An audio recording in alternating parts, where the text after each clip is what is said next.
നമസ്കാരം. എന്തെങ്കിലും വിശേഷങ്ങൾ? എല്ലാവർക്കും സുഖം തന്നെയല്ലേ? ഞങ്ങളൊരു സുഖമായിരിക്കുന്നു.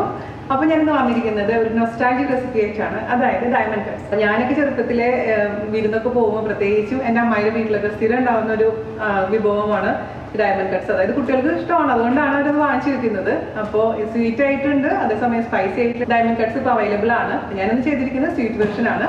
അപ്പോൾ ഇന്നത്തെ കാലത്തെ പിള്ളേർക്ക് എത്രമാത്രം ഇഷ്ടപ്പെടുമോ അല്ലെങ്കിൽ എത്രമാത്രം കഴിച്ചിട്ടുണ്ടോ എന്ന് എനിക്ക് അറിയില്ല. അപ്പോൾ നമ്മൾ ഉണ്ടാക്കി കൊടുക്കും മക്കൾക്ക്. കഴിക്കാത്ത ടേസ്റ്റ് രുചികളൊക്കെ അവർ അറിയട്ടെ അല്ലേ? അതല്ലേ അതിൻ്റെ ശരി. മാത്രമല്ല ഒരുപാട് പേര് എൻ്റെ അടുത്ത് ചോദിച്ചിട്ടുണ്ടായിരുന്നു വീട് മാറിയോ, വീട് എന്നാണ് ഷിഫ്റ്റ് ചെയ്യുന്നത് എന്നുള്ള കാര്യങ്ങളൊക്കെ കഴിഞ്ഞ ദിവസത്തെ വീഡിയോ കണ്ടപ്പോൾ. അപ്പോൾ വീട് ഷിഫ്റ്റ് ചെയ്യുന്നത് ഈ മാസം അവസാനമാണ്. ഞാൻ കുറച്ച് സാധനങ്ങൾ ഇങ്ങനെ പുതിയ വീട്ടിലോട്ട് വെച്ചുകൊണ്ടിരിക്കുന്നതേ ഉള്ളൂ.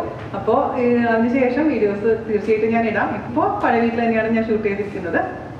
അതുപോലെ തന്നെ വേറെ കാര്യം എനിക്ക് പറയാനുള്ള എന്താണെന്ന് വെച്ച് കഴിഞ്ഞാൽ, നമ്മുടെ വീനാസ് കറിവേൾഡിൻ്റെ ഫേസ്ബുക്കിൽ ഫാൻസ് പേജ് ഉള്ള കാര്യം പലർക്കും അറിയാലോ. അപ്പോൾ അതിൽ ഞാനൊരു ചാലഞ്ച് കൊടുത്തിട്ടുണ്ട്. അതായത് 5 ആഴ്ചത്തെ ചാലഞ്ചായിരുന്നു. ഒരാഴ്ചത്തെ ഓൾറെഡി കഴിഞ്ഞു, ഇനി 4 ആഴ്ചത്തെ ചാലഞ്ച് ബാക്കിയുണ്ട്. വീക്ക്ലി ചാലഞ്ചാണ് ആക്ച്വലി.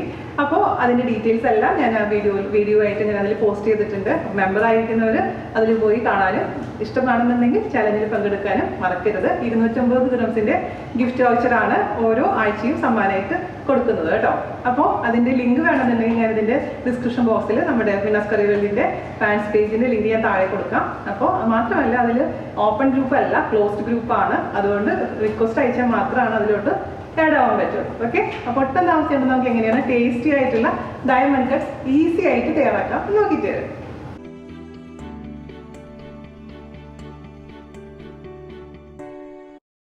അപ്പോൾ നമുക്ക് ഡയമണ്ട് കട്ട് ഉണ്ടാക്കാൻ തുടങ്ങിയാലോ? അതിനുവേണ്ടി നമുക്കൊരു ബൗൾ എടുക്കുക. ആ ബൗളിലോട്ട് 1/2 കപ്പ് മൈദ. ഇപ്പം ഞാനിവിടെ ചെറിയൊരു അളവിലാണ് കാണിക്കാൻ പോകുന്നത് കേട്ടോ. നിങ്ങൾ ആദ്യമായിട്ടൊക്കെ ചെയ്യുകയാണെന്നുണ്ടെങ്കിൽ എപ്പോഴും ചെറിയ അളവിൽ ചെയ്ത് നോക്കുക.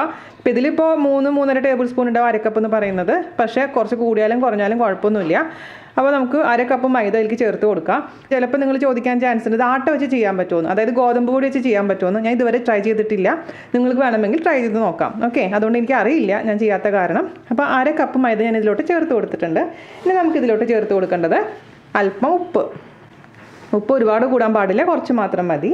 പിന്നെ നമുക്ക് ചേർത്ത് കൊടുക്കേണ്ടത് 1.5 ടേബിൾ സ്പൂൺ പഞ്ചസാര. പൊടിക്കാത്ത പഞ്ചസാരയാണ്, 1.5 ടേബിൾ സ്പൂൺ. അപ്പോൾ ഉപ്പും പഞ്ചസാരയും ചേർത്ത് കൊടുത്തിട്ടുണ്ട്. ഇനി നമുക്ക് ചേർത്ത് കൊടുക്കേണ്ടത് ഒരു നുള്ള് ബേക്കിംഗ് സോഡ. നിർബന്ധമൊന്നുമില്ല, പക്ഷേ ഇട്ടിട്ടുണ്ടെങ്കിൽ കുറച്ചും കൂടെ പെർഫെക്റ്റ് ആവും നമ്മുടെ ഡയമണ്ട് കട്ട്. ഞാൻ 2 രീതിയിൽ ഉണ്ടാക്കി നോക്കിയിട്ടുണ്ട്. അപ്പോൾ എനിക്ക് കൂടുതൽ ഇഷ്ടപ്പെട്ടത് ഇച്ചിരി ബേക്കിംഗ് സോഡ ഇട്ട് ചെയ്തപ്പോഴാണ്. ഒരു നുള്ള് മാത്രം ചേർക്കാൻ പാടുള്ളൂ. പിന്നെ നമുക്ക് ചേർത്ത് കൊടുക്കേണ്ടത് 1 ടീസ്പൂൺ നെയ്യ്. അത് തണുപ്പില്ലാത്ത നെയ്യ് ചേർത്ത് കൊടുക്കുക, 1 ടീസ്പൂൺ. ഒരുപാട് വേണ്ട, ബട്ടർ ആണെങ്കിലും കുഴപ്പമില്ല, പക്ഷേ നെയ്യാണ് ഇതിന് കുറച്ചും കൂടെ നന്നായിട്ടുണ്ടാവുക. 1 ടീസ്പൂൺ നെയ്യ് ഞാൻ ചേർത്ത് കൊടുത്തിട്ടുണ്ട്. ഇതെല്ലാം കൂടി നന്നായിട്ട് അങ്ങ് മിക്സ് ചെയ്ത് കൊടുക്കാം. ഓക്കെ, ഇനി നമുക്കിതിലോട്ട് അല്പമായിട്ട് വെള്ളം ഒഴിച്ച് അങ്ങ് മിക്സ് ചെയ്തെടുക്കാം. ഇതിൻ്റെ പരുവെന്ന് പറഞ്ഞു കഴിഞ്ഞാൽ ഒരുപാട് സോഫ്റ്റ് ആവാൻ പാടില്ല, അതേസമയം ഒരുപാട് അങ്ങ് കട്ടിയാവാനും പാടില്ല ഇത് കുഴച്ചെടുക്കുന്നത്. അപ്പോൾ വെള്ളം ഒഴിക്കുമ്പോൾ സൂക്ഷിച്ച് ഒഴിക്കുക. അഥവാ ഇച്ചിരി വെള്ളം കൂടി കഴിഞ്ഞാലും പേടിക്കേണ്ട ആവശ്യമൊന്നുമില്ല, കാരണം നമുക്കൊരല്പം പൊടിയിട്ട് കഴിഞ്ഞാൽ കറക്റ്റായിട്ട് വരും. എന്നാലും ഒഴിക്കുന്ന സമയത്ത് സൂക്ഷിച്ച് വയ്ക്കുക. പിന്നെ ഞാനിതിൽ ചേർക്കുന്ന വെള്ളം ഇളം ചൂടുവെള്ളമാണ് കേട്ടോ, ഒരുപാട് ചൂട് പാടില്ല, ഇളം ചൂടുവെള്ളം. 1, 2, ഒരു 2.5 ടേബിൾ സ്പൂൺ ഒഴിച്ച് കൊടുത്തിട്ടുണ്ട്. നമുക്ക് മിക്സ് ചെയ്ത് നോക്കാം, മതിയാവുന്ന തോന്നുന്നത്. 2.5 ടേബിൾ സ്പൂൺ ഇളം ചൂടുവെള്ളം കേട്ടോ. അപ്പോൾ നമുക്ക് കുഴച്ചെടുക്കാൻ എളുപ്പമായിരിക്കും. ഇത് കറക്റ്റായിട്ടുണ്ട് കേട്ടോ. ഇനി ഇതൊരു 5 മിനിറ്റോളം നന്നായിട്ട് കുഴച്ചെടുക്കുക. അതിന് ശേഷം ഇത് റെസ്റ്റ് ചെയ്യാൻ വയ്ക്കുക, ഒരു 15 മിനിറ്റ്. അത്രമാത്രം മതി, 1 മണിക്കൂറൊന്നും വെക്കേണ്ട ആവശ്യമൊന്നുമില്ല. ഒരു 15 മിനിറ്റ് ഇത് നന്നായി കുഴച്ചെടുത്തതിന് ശേഷം നമുക്ക് അടച്ച് വെക്കാം. ഓക്കെ, ഇതാ ഞാനിവിടെ നന്നായിട്ട് കുഴച്ചെടുത്തിട്ടുണ്ട്. ഇങ്ങനെ തൊടുമ്പോൾ ഓവറായിട്ട് സോഫ്റ്റ് ആവാൻ പാടില്ല. ഞാനിതിലേക്ക് എക്സ്ട്രാ 1 ടീസ്പൂണും കൂടെ മൈദ ചേർത്തിട്ടാണ് കുഴച്ച് വെച്ചിരിക്കുന്നത്. അപ്പോൾ ഇനി 15 മിനിറ്റ് നമുക്ക് അടച്ച് വയ്ക്കാം. ഇതാ നമ്മൾക്കൊരു 15 മിനിറ്റ് കഴിഞ്ഞിട്ടുണ്ട് കേട്ടോ. ഞാൻ എന്താ ചെയ്യേണ്ടതെന്ന് വെച്ച് കഴിഞ്ഞാൽ ഇതിനെ നമുക്ക് പകുതിയായിട്ട് മുറിക്കാം. ഈ പകുതി ഇതിൽ തന്നെ വെച്ചേക്കാം. എന്നിട്ട് ഇത് നന്നായിട്ട് നൈസായിട്ട് അങ്ങ് പരത്തിയെടുക്കാം.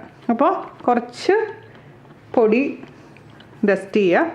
എന്നിട്ട് മാക്സിമം നിങ്ങളെ കൊണ്ട് പറ്റുന്ന രീതിയിൽ നൈസായിട്ട് പരത്താൻ ശ്രമിക്കുക. ഒരുപാട് പൊടി ഇടണ്ട, എന്നാലും ഒട്ടിപ്പിടിക്കാത്ത രീതിയിൽ അങ്ങ് പരത്തിയെടുക്കാം. ഇപ്പോൾ ഷേപ്പൊന്നും പ്രശ്നമൊന്നുമല്ല, പറ്റാവുന്ന രീതിയിൽ പരത്താം.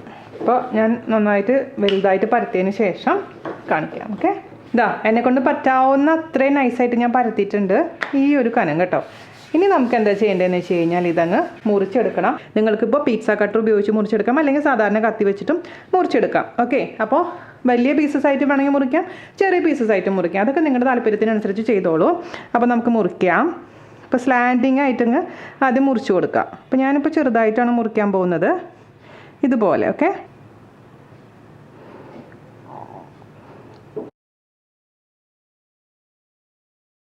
ഇനി നമുക്ക് ഓപ്പോസിറ്റ് സൈഡിൽ നിന്ന് അങ്ങ് മുറിക്കാൻ തുടങ്ങാം. ആദ്യത്തെ സൈഡൊക്കെ അത്ര ഷേപ്പൊന്നും കറക്റ്റ് ആവില്ല കേട്ടോ, പക്ഷെ കുഴപ്പമൊന്നുമില്ല. നമ്മൾ വീട്ടിലുണ്ടാക്കുമ്പോൾ ഇതൊന്നുമില്ല. ചെറുതാക്കിയിട്ടോ വലുതാക്കിയിട്ടോ.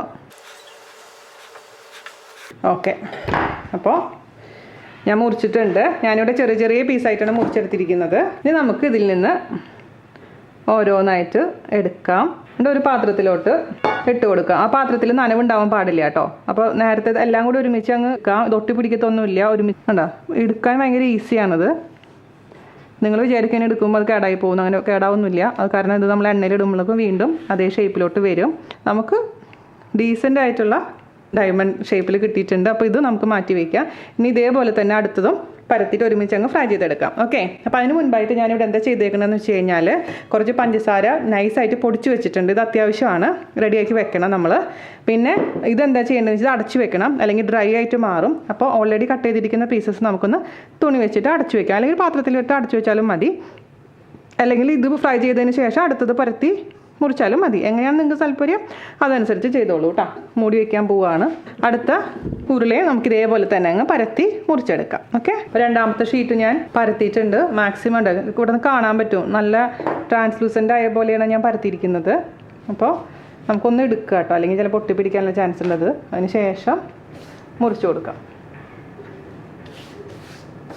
ചരിച്ചാണ് മുറിക്കേണ്ടത്, അത് മാത്രം ശ്രദ്ധിച്ചാൽ മതി. ബിക്കോസ് ഇതൊരു ഡയമണ്ട് കട്ടാണ്, ഡയമണ്ട് ഷേപ്പിലാണ് വേണ്ടത്. പിന്നെ ചെറുതായിട്ട് മുറിക്കുന്നതാണ് ഭംഗി ഉണ്ടാവുക, പക്ഷെ വലുതായിട്ട് വേണമെങ്കിൽ നിങ്ങൾക്ക് കട്ട് ചെയ്യാവുന്നതേ ഉള്ളൂ. ഇനി എന്താ ചെയ്യേണ്ടതെന്ന് വെച്ച് കഴിഞ്ഞാൽ ഓപ്പോസിറ്റ് ഡയറക്ഷനിൽ നമുക്ക് കട്ട് ചെയ്ത് കൊടുക്കാം. ആദ്യമൊക്കെ ഇത് ഉണ്ടാക്കാമെന്ന് പറഞ്ഞിട്ട് നമുക്ക് പ്രാന്ത് വരുമായിരുന്നു. ഡയമണ്ട് ഷേപ്പ് ആവുന്നില്ലല്ലോ എന്ന് പറഞ്ഞിട്ട് ദേഷ്യം വരുമായിരുന്നു. പിന്നെയാണ് അതിൻ്റെ സൂത്രം പിടിയിട്ടത്. അപ്പോൾ മൊത്തത്തിൽ എല്ലാം കട്ട് ചെയ്തെടുത്തിട്ടുണ്ട്. ഒന്ന് ഈ ഷേപ്പിലാണ് വന്നിരിക്കുന്നത്, തിക്നെസ്സും കുറവാണ് കേട്ടോ. ഇതാ, അപ്പോൾ മൊത്തത്തിൽ ഞാനൊരു പ്ലേറ്റിലോട്ട് എടുത്ത് വെച്ചിട്ടുണ്ട്. ഇനി നമുക്ക് എണ്ണ ചൂടാക്കിയിട്ട് ഇതങ്ങ് വറക്കാൻ തുടങ്ങാം. ഓക്കെ, അതിന് വേണ്ടിയിട്ട് ഒരു കടായി അടുപ്പത്ത് വെക്കുക. അതിലോട്ട് സൺഫ്ലവർ ഓയിലോ വെളിച്ചെണ്ണയോ എന്താണെന്ന് വെച്ച് കഴിഞ്ഞാൽ ഒഴിച്ചു കൊടുക്കാം. ഞാനതിലോട്ട് എണ്ണ ഒഴിച്ചു കൊടുത്തിട്ടുണ്ട്. ഇത് മീഡിയം ചൂടാവട്ടെ. മീഡിയം ചൂടാവുന്ന സമയത്ത് നമുക്കതിലോട്ട് കുറച്ചായിട്ട് ഡയമണ്ട് കട്ട്സ് ഇട്ട് അങ്ങ് ഫ്രൈ ചെയ്തെടുക്കാം. ഓക്കെ, പിന്നെ ആ സമയം കൊണ്ട് അടുത്ത് ഒരു അരിപ്പയോ അല്ലെങ്കിൽ കിച്ചൺ ഡിഷോ റെഡിയാക്കി വെക്കണം. കാരണം നമ്മൾ അപ്പം തന്നെ എടുത്തിട്ട് അരിപ്പയിലോട്ട് ഇടണം. പിന്നെ ജസ്റ്റ് അതിൻ്റെ എണ്ണ പോയതിന് ശേഷം അപ്പം തന്നെ അതിൻ്റെ മുകളിലോട്ട് നമ്മൾ പൊടിച്ച് വെച്ചിരിക്കുന്ന പഞ്ചസാര ചേർത്ത് കൊടുക്കണം. കാരണം നമ്മൾ ഇതിൻ്റെ ചൂടാറി കഴിഞ്ഞാൽ പഞ്ചസാര മുകളിലേക്ക് ഇട്ട് കഴിഞ്ഞാൽ പഞ്ചസാര ഒട്ടിപ്പിടിക്കില്ല. അതുകൊണ്ടാണ് പ്രത്യേകിച്ച് പറയാൻ കാരണം. ചൂടോട് കൂടി വേണം പൊടിച്ച പഞ്ചസാര ഇതിൻ്റെ മേലേക്ക് അങ്ങ് വതറി കൊടുക്കാൻ. ഓക്കെ, അപ്പോൾ ഇതൊന്ന് ചൂടാവട്ടെ കേട്ടോ. അപ്പോൾ നമ്മുടെ ഓയിൽ മീഡിയം ചൂടായിട്ടുണ്ട്. അതിലോട്ട് കുറച്ചായിട്ട് അങ്ങ് നമുക്ക് ഇട്ട് കൊടുക്കാം. ഓവർ ക്രൗഡഡ് ആക്കണ്ട, ഒരു 3-4 ബാച്ചായിട്ട് നമുക്കങ്ങ് ഇട്ട് കൊടുക്കാം. ഓക്കെ, ഇത് ചൂട് മീഡിയം തന്നെ മെയിൻറ്റെയിൻ ചെയ്യണം. അതല്ലെങ്കിൽ പെട്ടെന്ന് തന്നെ ഇതങ്ങ് ബ്രൗൺ കളറാവും. കാരണം ഇതിൽ നമ്മൾ പഞ്ചസാര ചേർത്തിട്ടുണ്ട്. പഞ്ചസാര ചേർത്ത് കഴിഞ്ഞാൽ സാധാരണ ഐറ്റംസൊക്കെ ഇങ്ങനെ ഫ്രൈ ചെയ്യുമ്പോൾ കാരമലൈസ് ആയി പെട്ടെന്ന് തന്നെ ബ്രൗൺ കളർ ആവാനുള്ള ചാൻസ് ഉണ്ട്. അതുകൊണ്ട് ചൂട് മെയിൻറ്റെയിൻ ചെയ്യുക. ഓക്കെ, നല്ല വീർത്ത് വന്നിട്ടുണ്ട് നമ്മൾ ഡയമണ്ട് കട്ട്സ്. അപ്പോൾ ചെറിയൊരു ഗോൾഡ് കളർ ആവുന്ന വരെ നമുക്കങ്ങ് ഫ്രൈ ചെയ്തെടുക്കാം കേട്ടോ. നല്ല കളർ ചേഞ്ച് ആയി വരുന്നുണ്ട്. ആ സമയത്ത് നമുക്ക് നമ്മുടെ അരിപ്പയിലോട്ടങ്ങ് ഇട്ട് കൊടുക്കാം. പുറത്ത് ഇരിക്കുമ്പോഴും കുറച്ച് കളർ ചേഞ്ച് വരും. അപ്പോൾ ഈ ഒരു കളർ ചേഞ്ച് വരുന്ന സമയത്ത് നമുക്കങ്ങ് എടുത്ത് അരിപ്പയിലോട്ട് ഇടാം കേട്ടോ. തണുക്കുമ്പോഴാണ് കുറച്ചും കൂടെ ക്രിസ്പി ആവുക. ഇതേപോലെ തന്നെ അല്ലാതെ അങ്ങ് ഫ്രൈ ചെയ്തെടുക്കുക. ഇനി എന്താ ചെയ്യേണ്ടതെന്ന് വെച്ച് കഴിഞ്ഞാൽ നമ്മൾ എടുത്ത് വെച്ചിട്ടില്ലേ, ഇവിടെ വറുത്ത് വെച്ചിട്ടില്ലേ, അതിൻ്റെ മുകളിലേക്ക് പഞ്ചസാര പൊടിച്ചത് അങ്ങ് ചേർത്ത് അങ്ങ് മിക്സ് ചെയ്ത് കൊടുക്കുക. അല്ലെങ്കിൽ ഞാൻ പറഞ്ഞ പോലെ അങ്ങനെ ആ സമയത്ത് ചെയ്തിട്ടില്ലെങ്കിൽ ഇതുമ്പോൾ പഞ്ചസാര പിടിക്കില്ല, മനസ്സിലായോ? അപ്പോൾ ചൂടോടുകൂടി പഞ്ചസാര പൊടിച്ചത് ആഡ് ചെയ്യാൻ പ്രത്യേകിച്ച് മറക്കരുത്. ഇനി നമുക്കിത് വേറൊരു പാത്രത്തിലോട്ട് അങ്ങ് മാറ്റി വയ്ക്കാം. രണ്ടാമത്തതും ഇട്ട് കൊടുത്തിട്ടുണ്ട്. അപ്പോൾ അല്ലെങ്കിൽ ഒരു കാര്യം ചെയ്താൽ മതി, ഒരു ബൗളിലോട്ട് ഇട്ടിട്ട് അതിലേക്ക് പഞ്ചസാര ഇട്ട് കൊടുത്താലും മതി. അപ്പോൾ പിന്നെ പഞ്ചസാര താഴോട്ട് പോകില്ലല്ലോ അരിപ്പയിൽ കൂടെ. അതായിരിക്കും കുറച്ചും കൂടെ ബുദ്ധിയില്ലേ. ഓക്കെ, ഇതാണ് നല്ലത് കേട്ടോ. അപ്പോൾ ഞാൻ ബാക്കിയുള്ളതും കൂടെ മൊത്തത്തിൽ ഫ്രൈ ചെയ്തിട്ട് അവസാനം കാണിച്ചു തരാം. ഓക്കെ, ഇതാ ഇത്രയുള്ള പരിപാടി കേട്ടോ. ഞാൻ മൊത്തത്തിൽ ഫ്രൈ ചെയ്തിട്ട് ഇതേപോലെ പഞ്ചസാര സ്പ്രെഡ് ചെയ്തിട്ടുണ്ട്. അപ്പോൾ ഇതുപോലെ ഇരിക്കും. ശരിക്കും കണ്ടാൽ നമ്മൾ ശർക്കര വരട്ടി ഇരിക്കുന്ന പോലെ ഉണ്ട് അല്ലേ? എന്താ തകർച്ച, എന്താ ടേസ്റ്റ്. കുട്ടികൾക്ക് പ്രിയപ്പെട്ടതാണ്. നിങ്ങൾക്ക് വേണമെന്നുണ്ടെങ്കിൽ പഞ്ചസാരയുടെ കൂട്ടത്തിൽ കൂടെ കുറച്ച് ഏലക്കയുടെ പൊടി വേണമെങ്കിൽ ചേർത്ത് കൊടുക്കാം കേട്ടോ, വേണമെങ്കിൽ. പക്ഷേ ഞാൻ ചേർക്കുന്നില്ല. ഇത്രേ ഉള്ളൂ പരിപാടി കേട്ടോ. സിമ്പിളാണ്, പവർഫുള്ളാണ്. അപ്പോൾ എല്ലാവരും തയ്യാറാക്കി നോക്കുക. അതിന് ശേഷം ഫീഡ്ബാക്ക് പറയാൻ മറക്കരുത്. മിക്കവാറും എൻ്റെ വീട്ടിലൊക്കെ ആണെങ്കിൽ പെട്ടെന്ന് കാലിയാവും. ഇത് ഞാൻ ഇപ്പോൾ ഒരു 3-4 പ്രാവശ്യം ഉണ്ടാക്കിക്കൊണ്ടിരിക്കുന്നു. പക്ഷേ ഉണ്ടാക്കും കഴിയും അതുപോലത്തെ ഒരു അവസ്ഥയാണ്. അപ്പോൾ നിങ്ങൾ കൂടുതൽ ഉണ്ടാക്കി വെക്കുകയാണെന്നുണ്ടെങ്കിൽ, ബാക്കി ഉണ്ടെന്നുണ്ടെങ്കിൽ എന്താ ചെയ്യേണ്ടത്, ഒരു കുപ്പിയിലാക്കി വെക്കുക. ഉടയുന്ന കുപ്പിയിലാക്കി വെക്കുന്നതാണ് ഏറ്റവും നല്ലത്. പിന്നെ ചൂടോടുകൂടി ഒരിക്കലും കുപ്പിയിലാക്കാൻ പാടില്ല. ചൂടാറിയതിന് ശേഷം മാത്രം കുപ്പിയിലാക്കിയിട്ട് അടച്ച് ഉറപ്പുള്ള ഒരു മൂടി കൊണ്ട് മൂടി വെക്കുക. ഫോട്ടോസൊക്കെ അയച്ചു തരാൻ മറക്കരുത്. ഈ ക്രിസ്മസിന് സ്പെഷ്യലായിട്ട് വീനാസ് കറിവേൾഡിൻ്റെ സ്പെഷ്യലായിട്ട് എന്തൊക്കെ ചെയ്യണം, നമ്മുടെ ബ്രെഡ് ഉണ്ട്, പിസ്സ ഉണ്ട്, ഇതേപോലെ ഡയമണ്ട് കട്ട്സ് ഉണ്ട് അല്ലേ? ഇനി ഇതുപോലെ വരാനിരിക്കുന്നതേ ഉള്ളൂ. അപ്പോൾ അടുത്ത അടിപൊളിയായിട്ട് വീഡിയോ ആയിട്ട് കാണുന്നവരെ നന്ദി, നമസ്കാരം. Thank you. ചെയ്തോണ്ടിരിക്കണേ അമ്മേനെ ഡയമണ്ട് കട്ട് ഉണ്ടാക്കാൻ വേണ്ടിയിട്ട് ഇവിടെ സഹായിച്ചോണ്ടിരിക്കണ എൻ്റെ മകൻ. നമ്മുടെ കൈ വയ്യാന്ന് പറഞ്ഞപ്പോ കുഴച്ച് സഹായിക്കുന്നു. താഴെ എടുത്തിട്ടാ പറഞ്ഞു പിടിച്ച് അന്തോ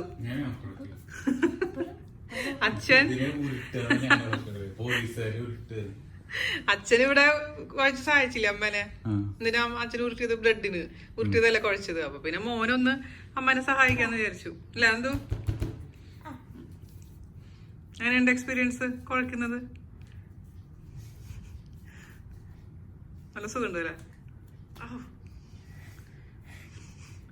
ആരോടുള്ള ദേഷ്യം തീർക്കണെന്നു. അമ്മേ ദേ താഴെ കളയല്ലേട്ടാ വെച്ചേ.